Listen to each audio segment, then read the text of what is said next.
រំទៅគុកមកអីណារំទៅគុកមកអីពូមីងតាយាយចាំថ្មីរំសបាយចាស់ក្មេងរំកុំប្រកាន់កាយណាចាស់ក្មេងរំកុំប្រកាន់កាយថើទៅព្រួយខ្វល់ខ្វាយទុកនៅមួយឡៃសិនឆ្នាំថ្មីយើងនាំឃ្លាកិនចូលឆ្នាំខ្ញុំកឋិនរំកិនអស់ដៃសូមគុំនៅស្ងៀមធ្វើអ្វីណាសូមគុំនៅស្ងៀមធ្វើអ្វីរំតន់ឆ្នាំថ្មីក្តៅ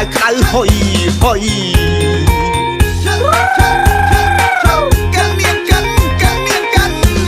ហេតុអ្វីអូនមិនរំណាពុំងារណាហេតុអ្វីអូនមិនរំណាពុំងារឬមួយក៏អូនគ្មានគ្នាឬក៏ងារមិនចេះរំ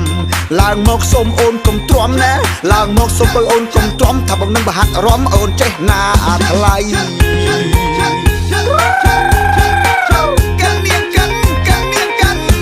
ស្រឡាញ់គ្នាប្រជាខ្មែរដូចគ្នាណាស្រឡាញ់គ្នាប្រជាខ្មែរដូចគ្នាប្រកាន់អីពុំងារខ្មែរដូចគ្នាទេថ្លៃ